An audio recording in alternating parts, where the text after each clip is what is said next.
সময়ে আমরা কত কাছে যেতে পারি রবের।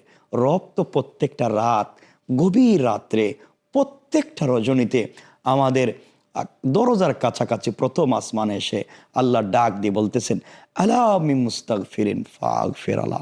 বান্দা, তুমি নাকি অনেক গুনাহ করে ফেলেছো, তুমি নাকি অনেক অপরাধ করে ফেলেছো, তোমার কষ্ট, তুমি কারো কাছে গুনার কথা বলতে পারতেছো না, অনেক অপরাধ করে ফেলেছো। বান্দা, চিন্তা করো না, রব তো আছি, তোমাকে মাফ করে দেব। আলা আমি মুস্তারজিকিন ফারজুকালা। বান্দা, তোমার নাকি অনেক পয়সার দরকার, তোমার নাকি হালাল রিজিকের দরকার, তুমি অনেক পেরেশানিতে আছো, কারোর কাছে কিছু বলতে পারতেছো না। বান্দা, টেনশন করবার কিছু নয়, আসো না আমার কাছে, পড়ো না সেজদায়, রবের সঙ্গে আধ্যাত্মিকতার সম্পর্ক তৈরি করো, মনে মনে জিকির তৈরি করো, আল্লাহর কাছে চোখের পানি ছেড়ে বলে দাও, কেউ দেখবে না। বান্দা, তুমি আসো গভীর রজনীতে সেজদায়, আমি আর তুমি তো, তুমি আর আমি তো, কেউ থাকবে না, কেউ তোমার কথা শুনবে না, শুনবো আমি আল্লাহ। তুমি বলো আমাকে।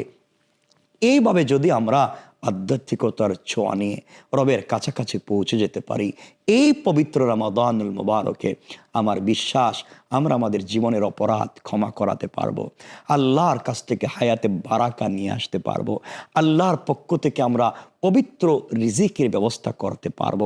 এই চমৎকার আয়োজন হচ্ছে পবিত্র রমাদান।